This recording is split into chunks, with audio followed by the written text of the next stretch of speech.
So using this, we can form a heat balance for some ocean surface layer. And so we might think about this as the heat balance for the ocean mix layer, which is this near surface region of the ocean that rapidly talks to the atmosphere over short time scales. So any change in surface flux is rapidly immixed through this shallow layer near the surface, hence the name, the mixed layer.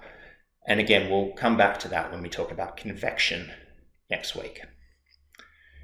So what we can write on the basis of the diagram we drew is the change in the heat content of this mixed layer. And so the heat content is this term here that's in joules per square meter. So it's a depth of a mixed layer, density of water, heat capacity of water by the temperature of that surface layer. It's the change in that heat content is equal to the sum of all the fluxes that are going into it, which are these two radiative fluxes, minus those that are going out, which is the latent, the sensible, and this flux into the ocean interior.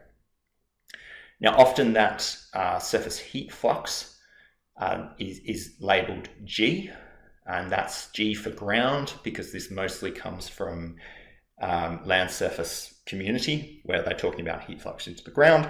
Here, of course, we're talking about a net heat flux into the ocean.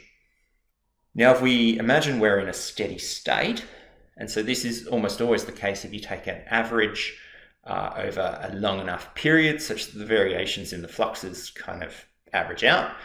So often a day might be a long enough period, or perhaps you need to average over a year. But over that timescale, you can find many regions that are approximately in steady state. And in that situation, there is no change in the heat content, and the flux into the ocean, this Fe, simply equals the total flux at the surface, which is the sum of all these different radiative and turbulent fluxes. So we can look at that net heat flux over the ocean, and that's what we're showing here. So you can see mostly this is heat going into the ocean. So all the blue here is meaning heat is going into the ocean. So as you can see in all the low latitude regions around the equator, you have a strong input of heat into the ocean. And as we go towards higher latitudes, you get a significant amount of heat coming out. And you'll notice that this heat coming out occurs in quite specific regions. And if you know any oceanography, you'll know that there's a region here, which is the Kuroshio current, and there's a region here, which is known as the Gulf Stream. And so these are big currents that transport volume, ocean mass, and also heat northwards. And so they play a key role in this exchange of heat between the ocean and the atmosphere. There's another current, very similar, in our region that comes down the east coast of Australia, known as the East Australia Current. And you can see that very clearly in images of sea surface temperature, which is shown here.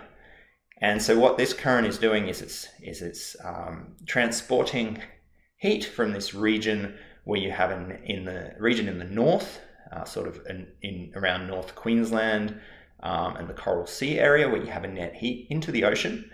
And that heat's being transported south through this current, and it comes out of the ocean along the coast near where we are, and therefore provides warming to the atmosphere.